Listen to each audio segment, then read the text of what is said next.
আপনি গর্ভবতী? অভিনন্দন। এই সময়টা যেমন আনন্দের, তেমনি কিছু বিষয়ে সতর্ক থাকা জরুরি। আপনার ছোট্ট সোনার সুস্থ জন্ম নিশ্চিত করতে এই 9টি গুরুত্বপূর্ণ বিষয় মাথায় রাখুন। নমস্কার বন্ধুরা, আপনারা দেখছেন as you good mom Bangla channel. এখানে আমি মাতৃত্ব এবং গর্ভস্থ সন্তানের লালন পালন নিয়ে ভিডিও করে থাকি। আজ আমরা আলোচনা করব গর্ভাবস্থায় সেই 9টি সতর্কতা নিয়ে, যা প্রতিটি হবু মায়ের জানা দরকার। সুস্থ বাচ্চা জন্ম দেওয়ার জন্য এই বিষয়গুলো খুবই জরুরি। চলুন একে একে জেনে নেওয়া যাক। গর্ভাবস্থার শুরু থেকেই একজন অভিজ্ঞ ডাক্তারের পরামর্শ মেনে চলা অত্যাবশ্যক। নিয়মিত চেকআপের মাধ্যমে মা ও শিশুর স্বাস্থ্য সম্পর্কে নিশ্চিত থাকা যায়। গর্ভাবস্থায় মায়ের খাদ্য তালিকা অত্যন্ত গুরুত্বপূর্ণ। সঠিক পরিমাণে পুষ্টিকর খাবার গ্রহণ করলে মায়ের শরীর সুস্থ থাকে এবং শিশুর সঠিক বিকাশ হয়। ফল, সবজি, প্রোটিন এবং শস্যজাতীয় খাবার বেশি করে খান।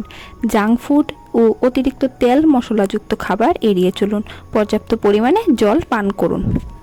গর্ভবতী মায়ের প্রতিদিন 7 থেকে 8 ঘন্টা ঘুম এবং দিনের বেলা বিশ্রাম করা অপরিহার্য। গর্ভাবস্থায় হালকা ব্যায়াম করা মায়ের শরীর ও মনকে সতেজ রাখে এবং প্রসবের জন্য শরীরকে প্রস্তুত করতে থাকে। ডাক্তারের পরামর্শ অনুযায়ী যোগা, হাঁটা এবং অন্যান্য হালকা ব্যায়াম করতে পারেন, তবে কোনো প্রকার ভারী ব্যায়াম বা ঝুঁকিপূর্ণ কাজ করা উচিত নয় এই সময়। গর্ভাবস্থায় কোনো ওষুধ ব্যবহারের আগে অবশ্যই ডাক্তারের পরামর্শ নিন। নিজের ইচ্ছামতো কোনো ওষুধ খাবেন না। কিছু সাধারণ ওষুধও গর্ভের শিশুর জন্য ক্ষতিকর হতে পারে। ডাক্তার যদি কোনো ওষুধ প্রেসক্রাইব করেন তবে তা নিয়ম মেনে খাবেন। ধূমপান ও মদ্যপান গর্ভের শিশুর জন্য অত্যন্ত ক্ষতিকর। এর ফলে শিশুর জন্মগত ত্রুটি, কম ওজন এবং অন্যান্য গর্ভাবস্থা স্বাস্থ্য সমস্যা হতে পারে। গর্ভাবস্থায় এক্স-রে বা অন্য কোনো প্রকার তেজস্ক্রিয় বিকিরণ থেকে এড়িয়ে চলুন। পরিষ্কার পরিচ্ছন্ন থাকুন এবং স্বাস্থ্যকর পরিবেশ বজায় রাখুন।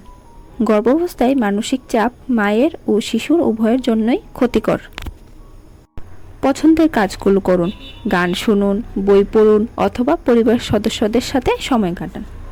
গর্ভাবস্থায় কিছু বিপদচিহ্ন দেখা দিলে সঙ্গে সঙ্গে ডাক্তারের সাথে যোগাযোগ করা উচিত, যেমন রক্তপাত, তীব্র পেটে ব্যথা, জ্বর, অতিরিক্ত বমি, শিশুর নাড়াচাড়া কমে যাওয়া ইত্যাদি।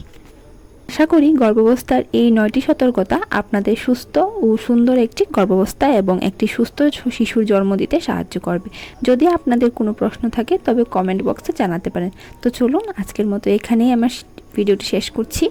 সুস্থ থাকুন, ভালো থাকুন।